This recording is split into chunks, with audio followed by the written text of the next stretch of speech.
Olá pessoal, tudo bem com vocês? Me chamo Marco Antônio, professor do Centro Universitário Unifacear. Na aula de hoje nós trataremos dos direitos educativos dessa Constituição, de como esses direitos educativos chegaram à atual legislação que temos hoje, como se deu esse processo, como é esse processo e o que tem dentro desse processo. Bem, espero que vocês gostem e vamos lá.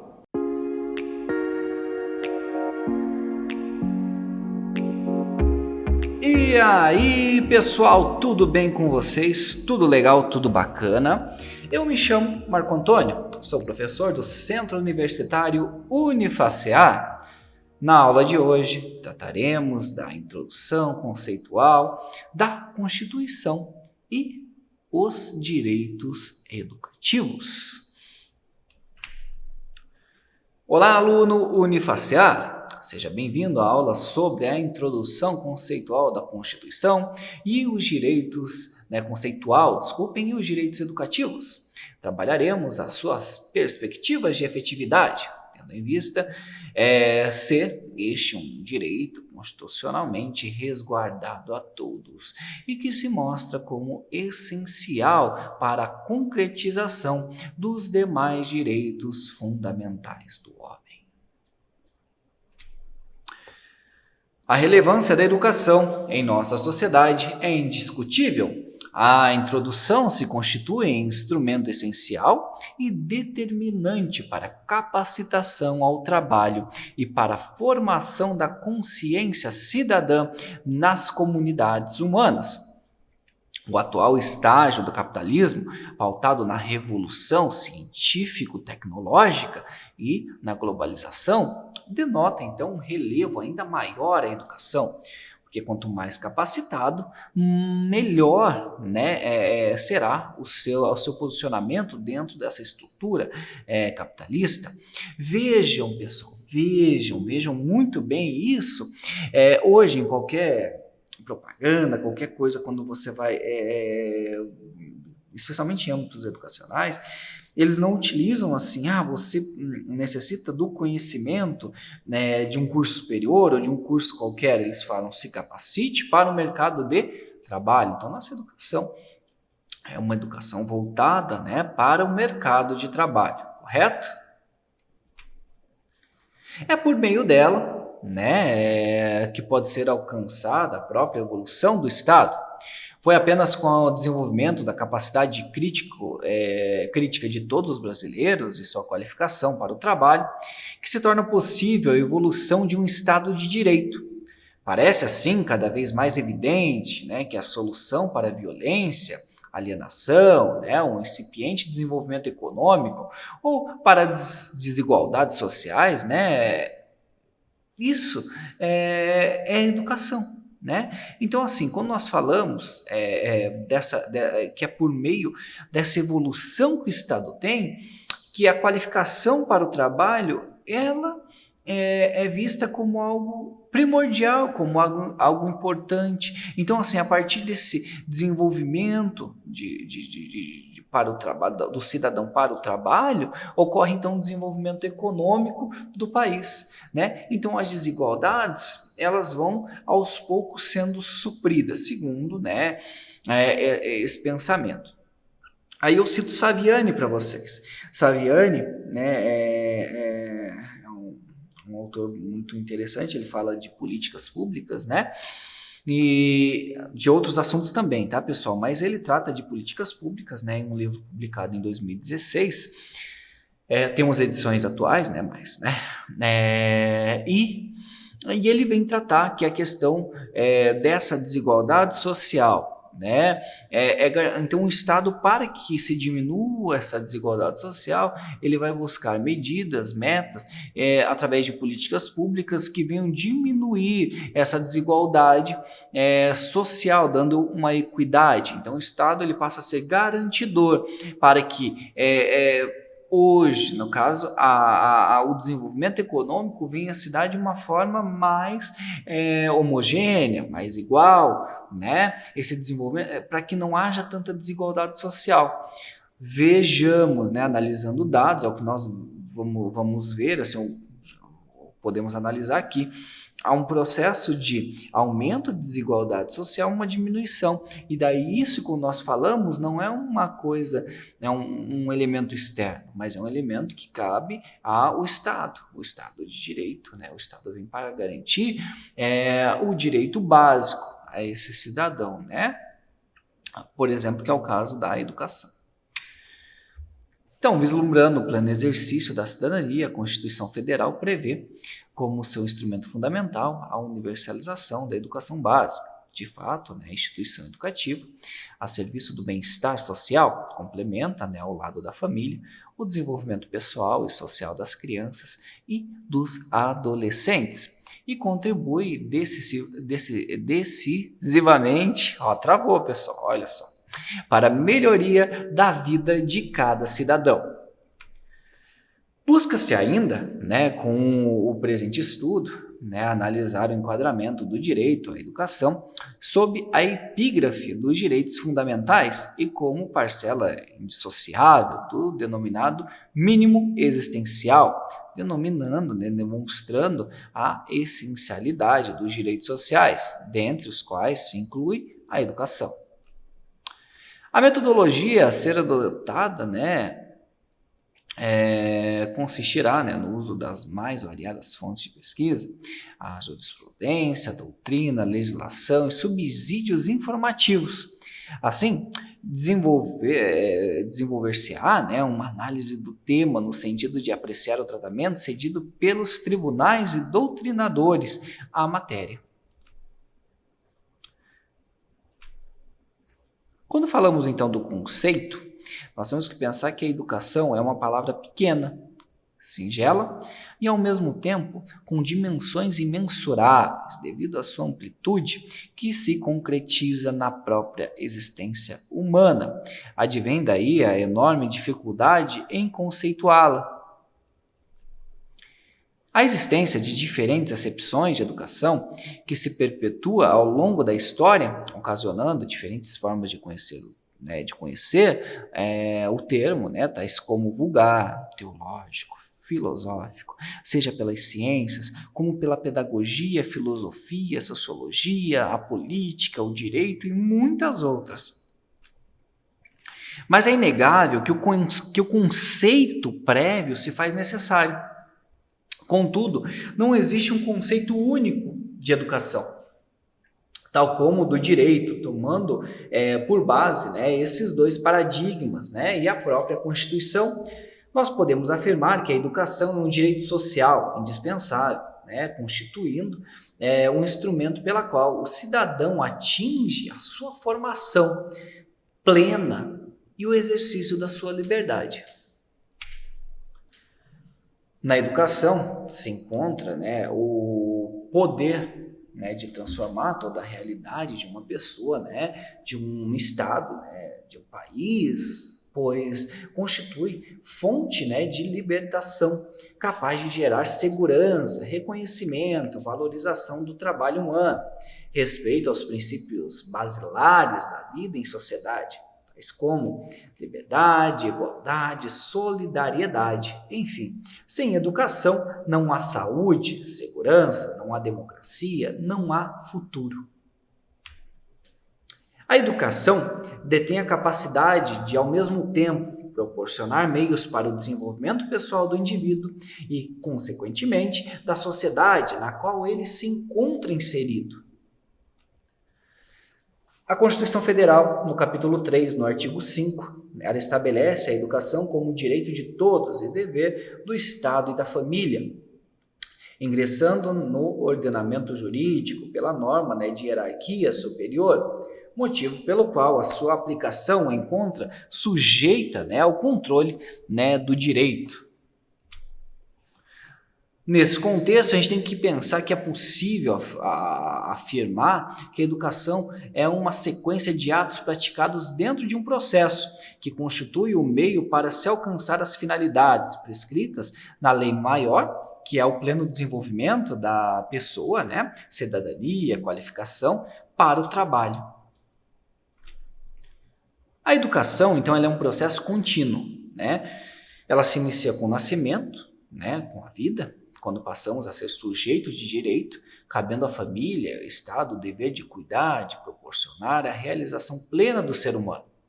Para assim como sujeito de direito e dever, né, de se inserir no Estado democrático de direito, devidamente qualificado para o mercado de trabalho, concluindo assim a tríplice função estabelecida na Constituição, sendo que tanto o Estado quanto a família ou a sociedade sempre estará presente no processo educacional, às vezes em menores ou maiores dimensões. O marco inicial da educação no Brasil foi inaugurado lá em 1549, no período colonial, no governo geral de Tomé de Souza, com a vinda dos jesuítas, objetivando tornar o ensino público secularizado. O Marquês de Pombal fechou as escolas jesuíticas, né, lá em 1759. Apesar de tantas tentativas de regular a situação, a educação foi negligenciada, né? Então, o Marquês de Pombal, quando ele vem para o Brasil, ocorre esse rompimento, depois ele vem, ele instaura algumas escolas de ofício, né, que é algo que ele já tinha implantado em Lisboa, né, essas escolas, e vinha, né, dando certo. Ele vem com esse pensamento educacional e coloca aqui. Por quê? Porque os jesuítas, eles já vinham, assim como as outras ordens religiosas, não haviam só os jesuítas, tá? Tinha os beneditinos ali, pro lado de Manaus, que a gente conhece hoje, a Amazônia. Então, assim, você tinha grandes fazendeiros de ordens religiosas, entendeu? Assim, eles tinham as suas comunidades, assim, mas eles tinham muito poder, né? Inclusive, até se ocorresse, e esse era o medo, né, de Portugal, da metrópole, se ocorresse uma revolta, alguma coisa assim, eles tinham medo de serem derrotados, né, pelo exército cristão. Notem que sempre é uma questão, quando se trata de religião, prega-se o amor, só que sempre você tem esse poder bélico muito instaurado. Sempre a religião, né, as instituições utilizam, né, o do Estado para chegar a ter uma comodidade de poder, e depois elas fazem uso disso para que se mantenham no poder, né? Mas vamos lá, pessoal. A primeira Constituição do nosso país foi a Constituição Imperial, né, de 1824. Ela foi outorgada, né, por Dom Pedro, que dentre, né, Dom Pedro I, né, que dentre os direitos civis e políticos, né, estipulou, né, a gratuidade da educação primária para todos os cidadãos, né, sendo que entre estes, né, os escravos não se encontravam, né, o escravo ele não se encontrava incluso, tá? Faltou um M ali, tá, pessoal? Sem mencionar o fato que não havia escolas para todos, o que constata, né, uma total ausência de políticas voltada para a educação, uma vez que essa não constituía uma das prioridades do Estado, né? Notem, pessoal, que você tem nesse período pré-colonial, ali em 1500 a 1530, e desse período do período pré-colonial de 1500 a 1530, do período colonial de 1500 a 1822, você tem um reconhecimento de Portugal por parte de Portugal, né, que daí o Brasil se torna independente lá em 1825, 1825, 1825, você tem a Constituição ali de 1824, com poder moderador e tudo mais, mas vejam quanto tempo nós ficamos sem um projeto educacional. Ali é esboçado na nossa Constituição Imperial um projeto. Só que esse projeto, assim, ele não deu muito certo, né? As escolas ali, estava no papel, era bonito, só que nós não tínhamos como aplicar. Nós, como eu falo, né, o Estado brasileiro, né? O Estado Imperial Brasileiro não tinha como aplicar, porque ele já iniciou, né, o processo endividado, né? Nós não tínhamos muitos recursos, porque foram levados para Portugal, e ainda tínhamos que pagar, né? Entramos para conseguir a nossa alforria, a gente teve que emprestar dinheiro da Inglaterra, né, para a gente conseguir. Então a gente já inicia, né, devendo. Mas vamos lá. A segunda Constituição, então, ela veio com a República lá em 1891, né, na República da Espada, né, você tem Marechal Floriano Peixoto, que assume, né, e daí ele vai até, se não me engano, 94, que assume Campos Salles, né, que vai, e daí você inicia o período da aristocracia, né, a República Aristocrática, né, que ela vai ali de 94 até 1930, né, que daí você tem um golpe, né, um golpe que a gente pode falar um golpe militar, na qual começa, né, se inicia o período, né, getulista, né, mas tá. Então você tem ali esse primeiro momento. Agora um momento republicano, um momento no qual o Brasil ele está diferente, né, lá da primeira Constituição de 24. Não, ele está endividado, ele novamente ele tem suas bases, as suas bases não muito firmes, né, e está do mesmo jeito. Mas, dessa vez, no modelo federativo, buscou estabelecer a competência para legislativa, né, cabendo à União legislar sobre o ensino superior e aos Estados-membros sobre o ensino primário e secundário, podendo, entretanto, a União, como os Estados, criar e manter instituições de ensino superior. Olha só. A Constituição, lá de 1934, período getulista, apesar de vigorar por 3 anos, né, trouxe um capítulo inteiro dedicado, né, à educação, que é definida como um direito de todos, dever da família, do Estado. Foi criado o Conselho Nacional de Educação com a finalidade de elaborar o Plano Nacional de Educação. Vejam lá, é um reflexo do Manifesto dos Pioneiros, né? Escrito também um pouquinho antes ali na década de 30, tá bom? Mas esse plano nacional foi aprovado somente em 2001, pessoal, olha só. Então ele é idealizado ali, né? Mas não dá certo, né? Com a fixação então de recursos para a educação e propiciado, né, imunidade de impostos para instituições particulares de ensino, auxílio a alunos carentes, acesso ao magistério por meio de concurso. É interessante, agora fugindo um pouco da aula, é interessante quando a gente fala disso, pessoal, porque essa questão do magistério era muito interessante para uma mulher ela exercer o magistério, né? A mulher ela vinha, o magistério era para essa menina solteira, tal, sempre a professorinha, sabe? A professorinha vem, ela começa a exercer o magistério e aí ela se casa. A partir do momento que ela se casa, ela já não exerce mais o magistério, ela vai cuidar da casa, né? E aí ela vai exercer a função para o qual, né, cuja mulher, ela, entre aspas, foi criada para ser, né, dona de casa. É muito, né? Isso ali no Brasil ali é muito próximo ainda, se a gente pensar, né? É século XX isso daí, pessoal. Mas vamos lá. O golpe de Estado de Getúlio Vargas, né, originou a nossa quarta Constituição, lá em 1937. Ele entra em 1930 através de um golpe, né, um golpe civil-militar, e daí ele aplica um golpe ali em 1937, que é um golpe, pessoal, que ele fala que tem uma ameaça comunista, e daí ele tem que declarar estado de sítio, porque essa ameaça comunista pode acabar com o Brasil e com todas as suas bases fortificadas. Aí ele assume o estado, uma ditadura, né, que chega ali até 1945, ele sai, né, devido ao final da Segunda Guerra, e você já tem um movimento autoritário. Assim, você foi para a Segunda Guerra lutar contra um Estado autoritário, né, um governo autoritário. Aí você quer, você vai lutar contra o governo autoritário, mas você tem um governo autoritário dentro do país. Aí não dá muito certo. Aí depois assume Dutra em 45, que é um militar. Olha só, pessoal, se a gente pensar bem, o Brasil ele fica mais na mão de militares, né, do que na mão do próprio cidadão, entende? E é interessante porque assim, ele sempre, quando ele entrega o Brasil ele dá aquela brecada quando cai na mão. Se analisar, assim, eu não tô, né, mas quando você analisa com dados, sempre você tem esse momento, quando ele vê que o barco está afundando, ele entrega.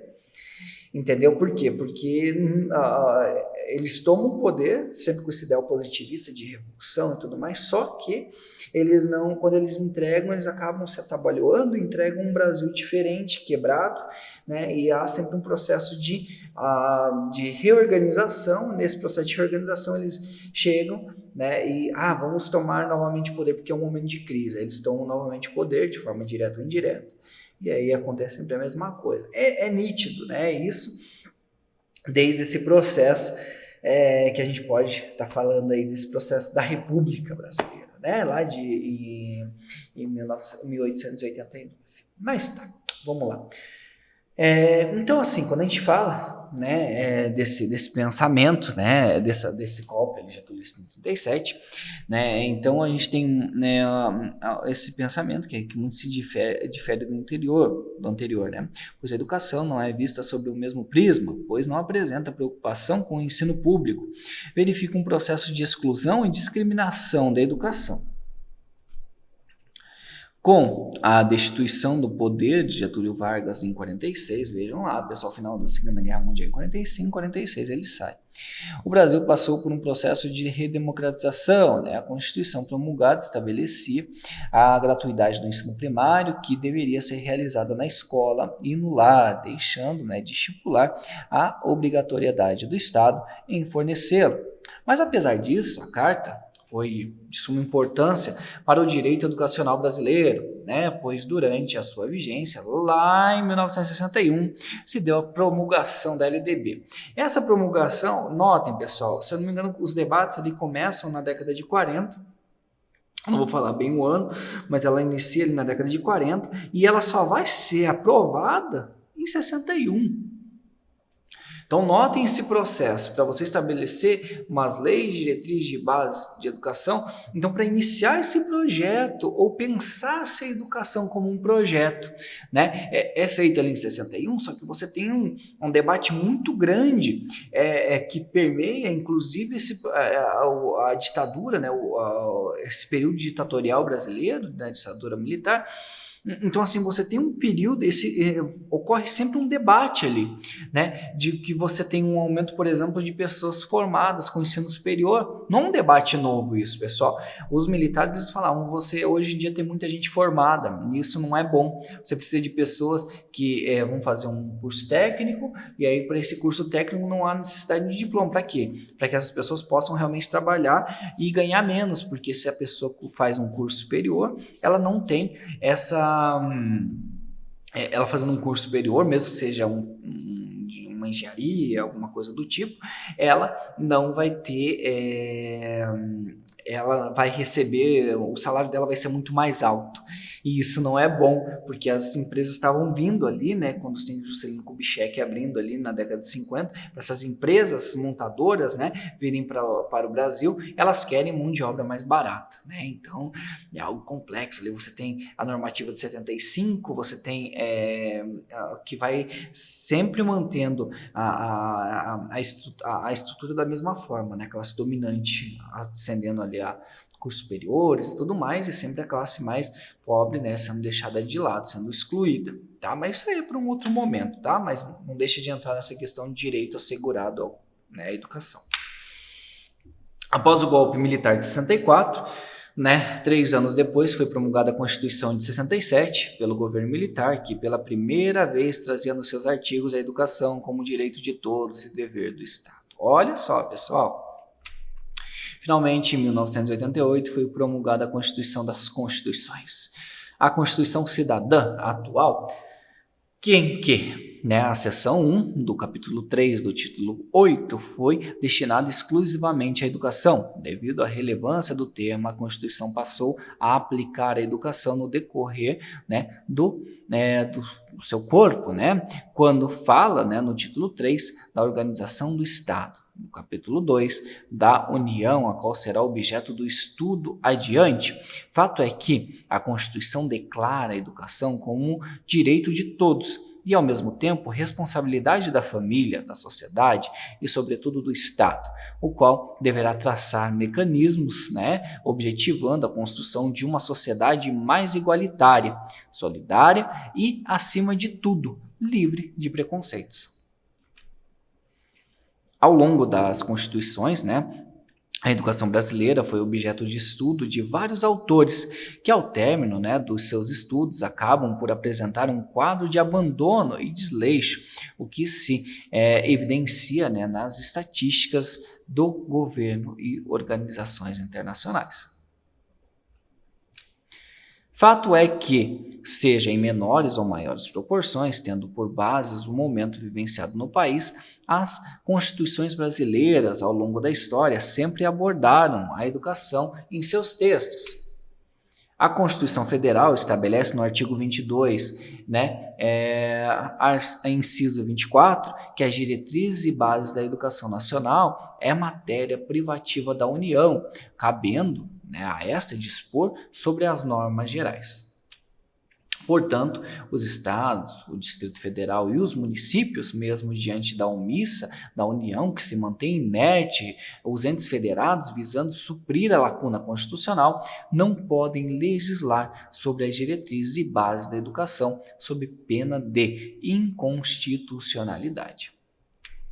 Na sequência do artigo 24, inciso 9, estabelece a competência concorrente da União, dos Estados e do Distrito Federal para legislar sobre a educação, ensino e desporto, porém de forma suplementar. A atuação da União, né, fixando as normas gerais, não exclui a atuação suplementar, né, dos Estados e do Distrito Federal, né, lá no artigo 24, inciso 1, inciso 1º.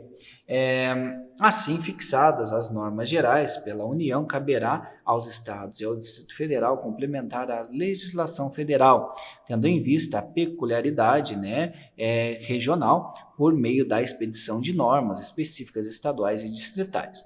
Por isso que nós temos planos estaduais e planos municipais de ensino, né, e a chamada competência suplementar. Então, nós temos um plano nacional e aí nós temos os planos municipais, regionais e municipais, né, que vão definir as suas regionalidades.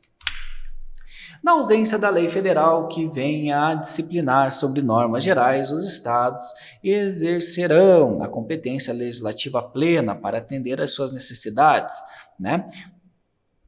Os estados federados atuam por normas locais em suas peculiaridades e nas lacunas, né, da lei geral, vindo a ser ditada, né, a lei federal regulando normas gerais, a eficácia da lei estadual fica suspensa no que couber.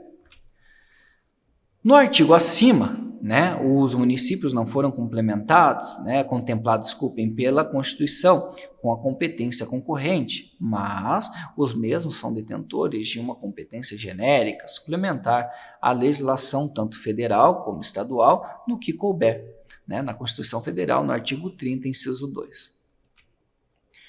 Ao município, conforme prevê o artigo 211, parágrafo 2º da Constituição, caberá a atuação do ensino fundamental e na educação infantil, e os estados e o Distrito Federal no ensino fundamental e médio.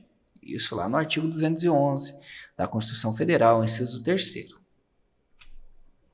Então fica evidente que os entes federados não podem ir além daquilo que preceitua a Constituição, mas ao mesmo tempo a norma constitucional fornece mecanismo legal para suprir as lacunas, né, objetivando cumprir o objetivo maior, né, do ente estatal, que é o bem comum do seu povo, motivo pelo qual é inadmissível a ausência do Estado no que tange à educação, uma vez que o caminho que leva à construção dessa sociedade implica um processo gigantesco de educação, e não apenas a educação entendida no sentido da transmissão do conhecimento, mas no sentido de formação da cidadania.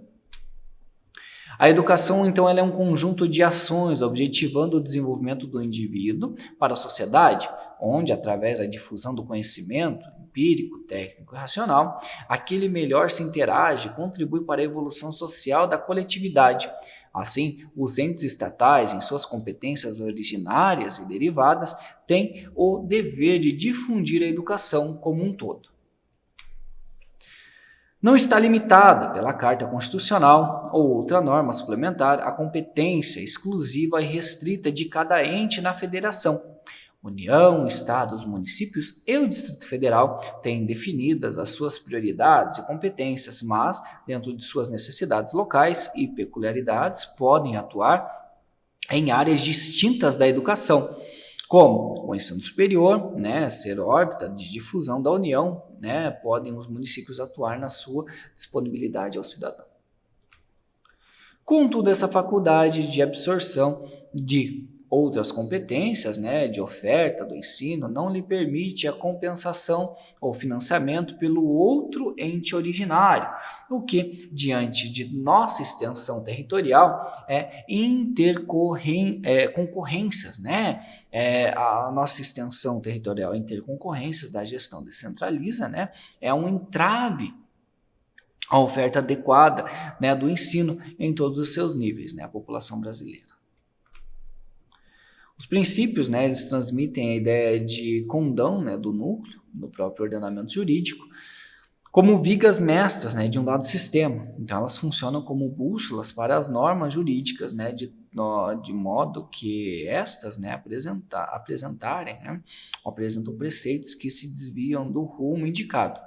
Imediatamente, esses seus preceitos tornar-se-ão inválidos. Assim, consiste, né, uma disposição fundamental que se irradia sobre as normas jurídicas, né, independente da sua espécie, compensando-lhes, né, o espírito e o servindo de critério, né, para uma exata compreensão.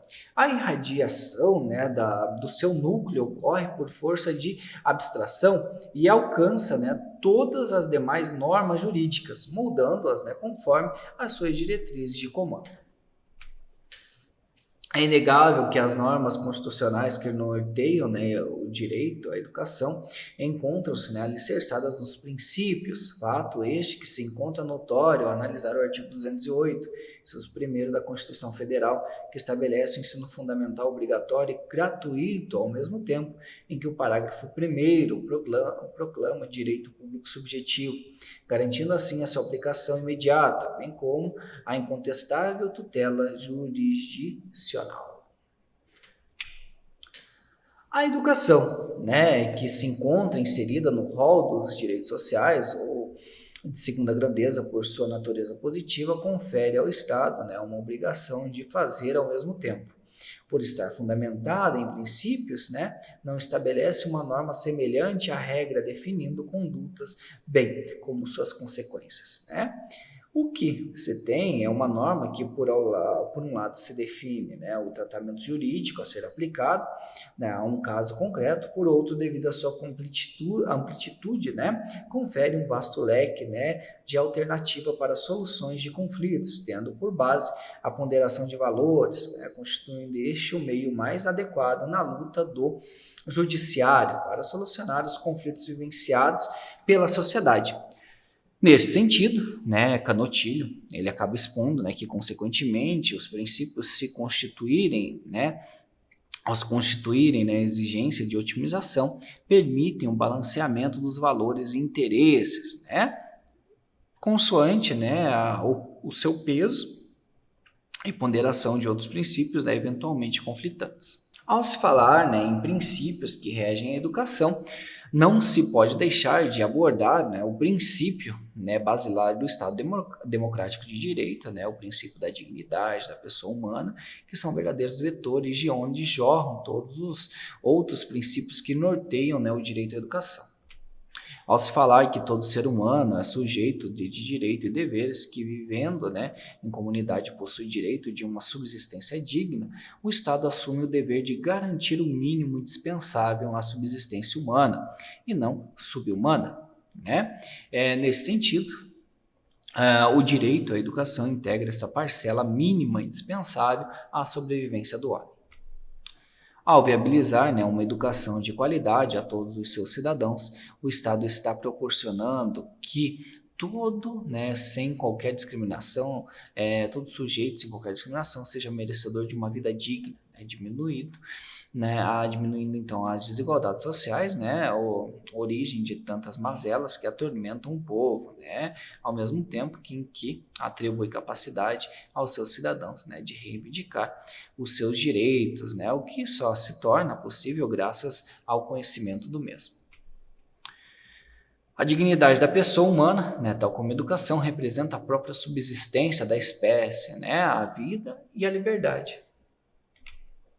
Tal princípio, né, ele encontra, né, tipificado no preâmbulo da Carta Magna, né, que seria a Constituição brasileira, né, e nos artigos 3, incisos 1 e 4, né, e inciso 5º, desculpe, né, caput, que ao ser transportado para o inciso 1º do artigo 206, não perdeu a sua natureza jurídica, uma vez que ou mesmo estabelece que a educação como dever do Estado deve ser fornecida a todos, e não a uma parcela da sociedade. Isso significa dizer que as condições de acesso à escola, bem como a permanência, devem ser igualitárias, sem qualquer discriminação, seja ela de cor, raça, sexo, idade, condições financeiras ou religiosas. Mas esse princípio ele encontra-se, né, mitigado no próprio texto constitucional, ao definir competências próprias, né, nos níveis funcionais da educação, pois cada ente se limita à sua funcionalidade, restringindo, né, a atuação do nível seguinte, causando assim uma falta de oportunidade ao acesso, né, regular à educação como um todo. O município, então, se limita, né, ao ensino fundamental, se na maioria dos casos o Estado não se fizer presente como o ensino médio, ficarão impedidos dos direitos, né, os cidadãos à continuidade educacional, assim como da União, como o ensino superior, pois a falta de compensação, né, ou interação de financiamentos das atividades, né, extras, competências primárias, né, também desestimula as ações de gestão. Ao tratar dos direitos fundamentais, né, individuais no artigo 5º, a Constituição estabelece a liberdade geral como um de seus valores básicos, né, ao estabelecer a inviolabilidade, a livre manifestação de pensamento, a liberdade de consciência, a vedação ao anonimato e a libertação, né, a liberdade de expressão intelectual, artística, científica e de comunicação, independentemente de censura ou licença. A Constituição, ao prescrever no inciso 1º do artigo 6 a liberdade de aprender, né, ensinar, pesquisar e divulgar pensamentos, a arte e o saber, ela está ratificando os valores básicos de um Estado democrático de direito, né? Mas não devemos esquecer as limitações dessa liberdade, pois se vinculam às normas gerais da educação. A liberdade está no que a lei autoriza, aplicando-se, né, o princípio de legalidade, né, que é a matriz na administração pública, pois se o ensino é obrigação do Estado, né, rege-se por suas normas.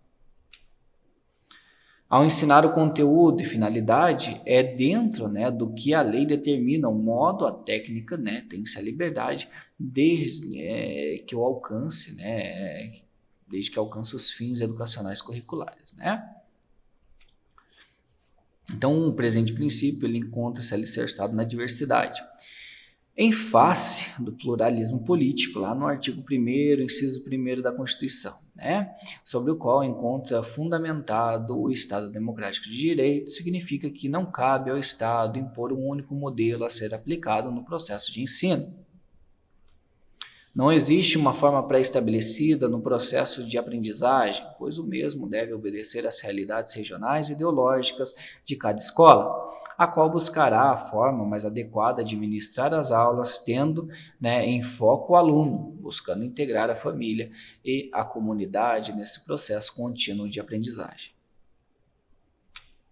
Por esse princípio, o Estado autoriza, delega, né, ao particular a substituí-lo nas atividades, né, obedecendo às regras instituídas, deixando com liberdade controlada o ressarcimento dos seus custos, né, como uma forma de disponibilizar à coletividade, né, oportunidades de acesso aos níveis educacionais, fazendo e mantendo, né, a educação como uma atividade estatal.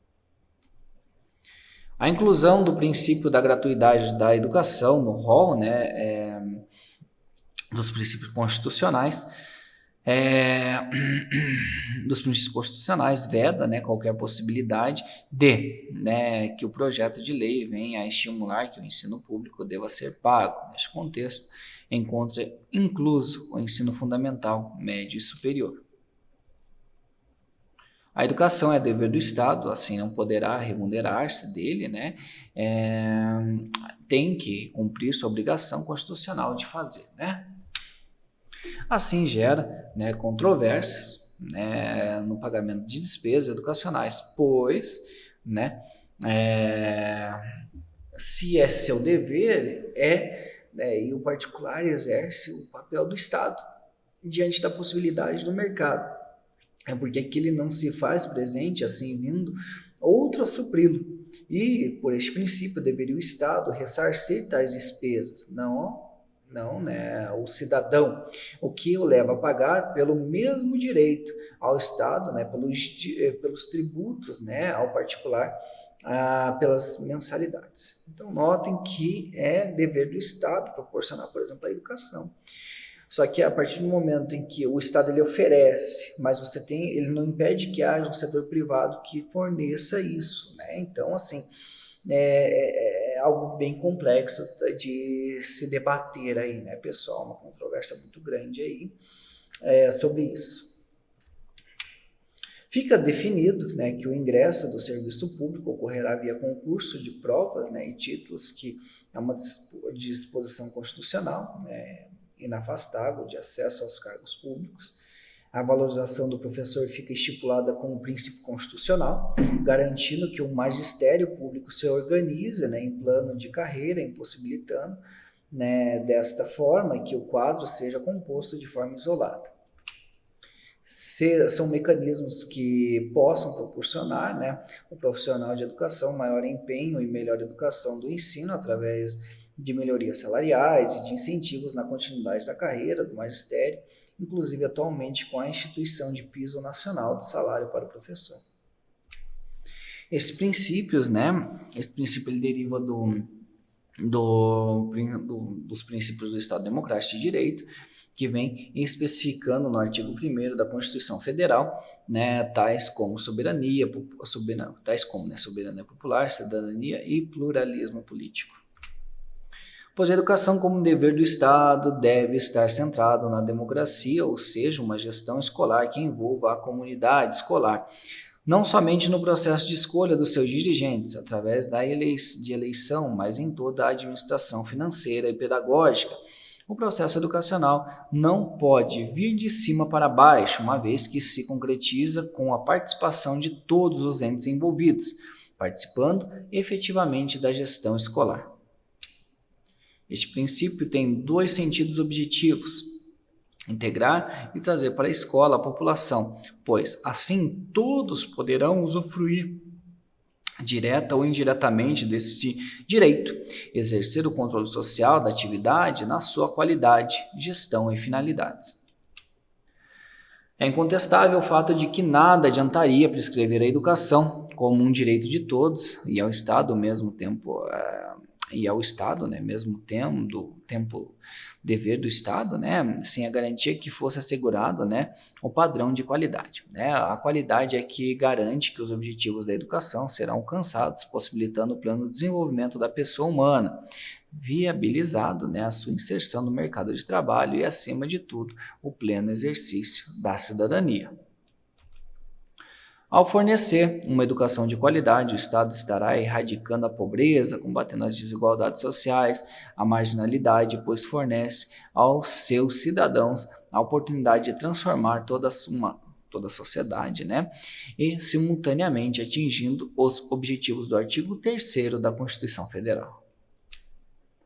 É incompreensível, né, o Estado, em nível de ensino superior, ser detentor das melhores universidades do país, cumprindo assim o princípio constitucional da garantia do padrão, né, de qualidade, enquanto que no ensino fundamental e médio deixa tanto a desejar, ocasionando aos alunos de escola pública que necessitam da Universidade Federal, pela impossibilidade de arcar com as despesas, enormes dificuldades de ingresso, sendo que a maioria dos alunos dessas instituições vem de escolas particulares, o que constitui uma contradição muito grande.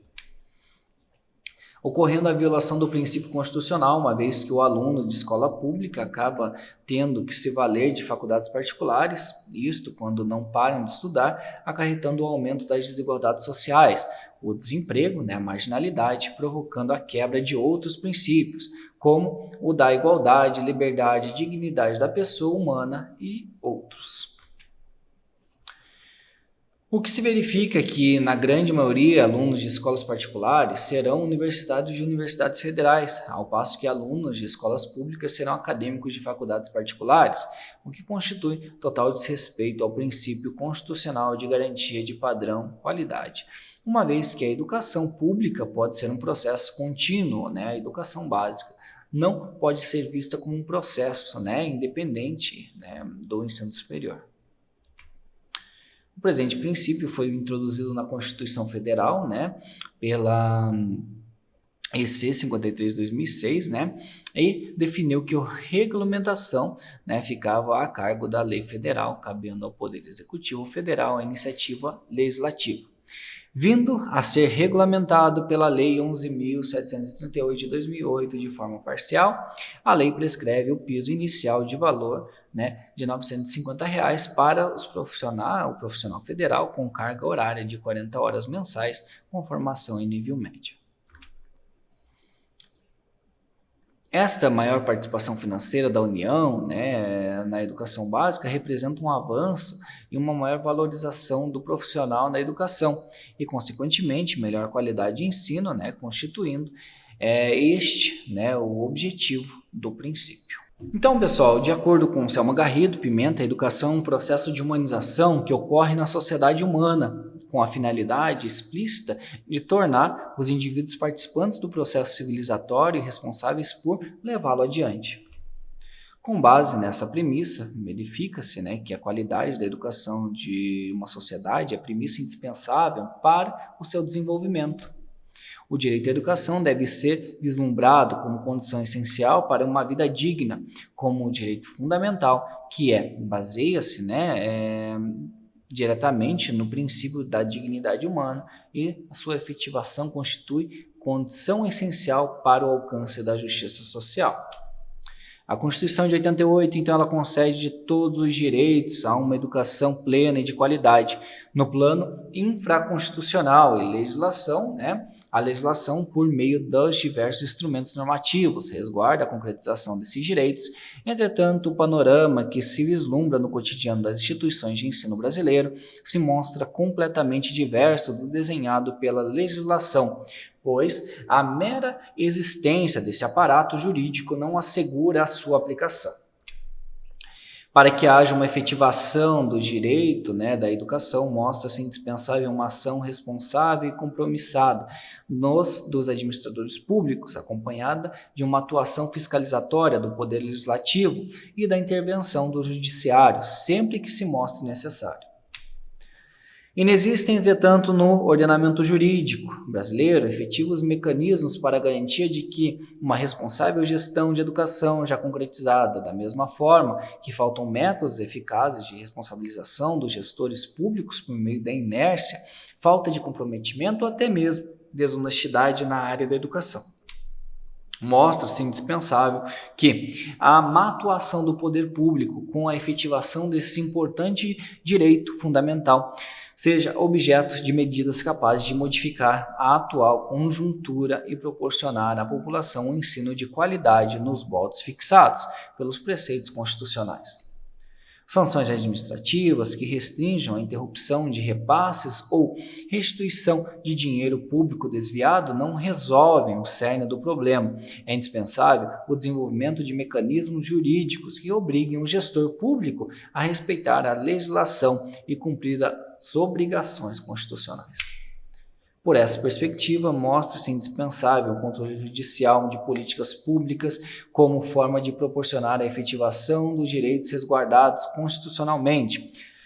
Essa judicialização da educação representa uma possibilidade efetiva de transformação do legal no real, principalmente no atinente à diminuição das deficiências e desigualdades da sociedade. Não pode ser esse controle judicial, né, considerado uma ingerência do judiciário nas atribuições do poder administrativo. Pelo contrário, essa imposição de comandos no judiciário só será possível na inércia do poder público ou quando, né, no descumprimento dos preceitos constitucionais como forma de proporcionar a efetividade no direito dos cidadãos. O acesso a uma educação digna como um direito social e público subjetivo, né, decorre de ações e medidas no âmbito público, político e administrativo que protejam o processo educacional e assim possibilitem a cada pessoa humana a efetivação dos seus direitos constitucionalmente resguardados e proporcionem o desenvolvimento do país, principalmente no que se diz respeito à diminuição das deficiências e desigualdades da sociedade. E é isso aí, pessoal. Espero que vocês tenham gostado da nossa aula, né? Agora eu peço, por favor, que vocês deem uma olhada, né, no nosso texto base, porque a nossa aula é baseada no nosso texto base. E se você quiser aprender um pouquinho mais, dê uma olhadinha lá na leitura complementar que eu deixei na indicação, né, de um capítulo de livro, que isso vai ajudar muito vocês lá para frente. Também não esqueçam de dar uma olhadinha lá nos questionários, tá? Porque esse questionário vale nota. Beleza? Até a próxima!